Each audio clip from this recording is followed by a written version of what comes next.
Iyon, ngayong gabi aring ating lulutuin, chicken wings.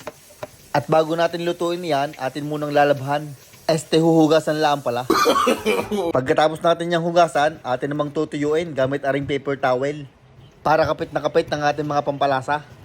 Maglalagay lang tayo ng 244 asin. 245 naman na ring paminta. Isang kutsaritang garlic powder. Isang kutsarita din na ring paprika. At lalagyan natin ng kaunting mantika, pampadulas. Gamit aring mauuddo kong mga daliri, atin aring hahaluin. Lalamas-lamasin nyo lang yan hanggang lahat ng manok ay makover ng mga pampalasa. Parang gayan laang, tapos kayo maghinaw na ng kamay. Gawa ng ari isasalpak na natin din sa air fryer. Naglagay lang ako ng parchment paper para madaling linisin. At pinasiritan ko lang ng kaunting mantika para hindi kumapit ang mga balat ng manok. Pag ayos ng lahat, atin ang ikakamada aring mga pakpak ng manok. Pahilata muna aking padali din eh. Babalik ta rin na lang mamaya para maganda ang luto. Pinagkasya ko na yung lahat para isahang luto na. 8 piraso lang naman. Iseset natin ang air fryer ng 200 degrees Celsius ng 20 minutes. Magpipreheat pa nga pala yan. Kapag yan ay nag 200 Celsius na, saka pa mag-uumpisa ang oras. At pagkalipas ng 10 minuto, binuksan ko na aret, aking babalik ta rin naman. Para maluto yung nasa ilalim, yun ang ating tutustahin. Dapat din eh walang magkakapatong para pantay ang luto. Ibabalik na ulit natin na rin sa air fryer at lulutuin pa ng mga 10 minuto. Malapit nang maluto ang ating manok ay naisipan ko magawa ng sauce. Ang tawag sa sauce na ay sauce ko po. Ari garlic parmesan lang. Nagtunaw lang ako ng butter at pag mainit na, nilagay ko na yung chinap-chap kong bawang.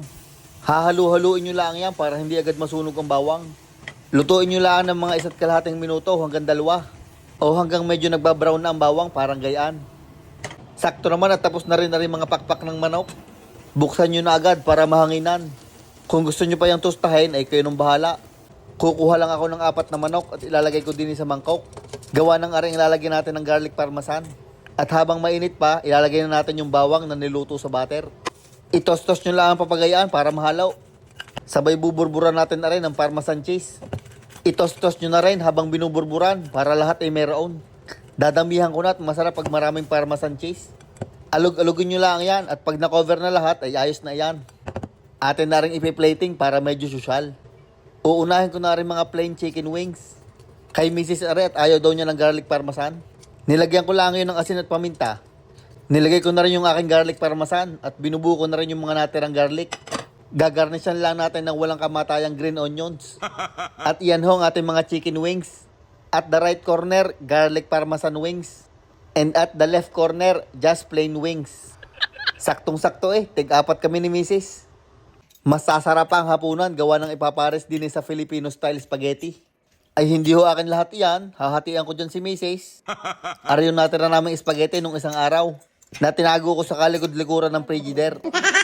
Ay hindi kumpleto ang Filipino style spaghetti kapag walang cheese. Mas marami, mas masarap. Ay siya, tama ng hunta. Akin ang lalantakan na rin. Aring unang chicken wings ay para sa inyo.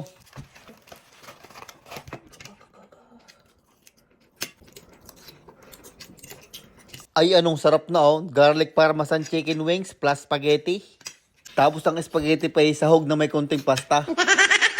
Ay digay para na ding nag-Jollibee. Ay ika nga na aking panyero.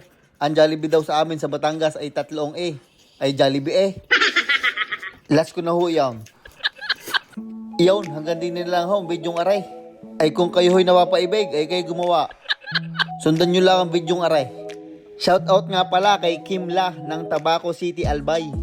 Shoutout din kay Christian Ilagan. Maraming salamat ho sa inyong suporta at mag-iingat kayo palagi.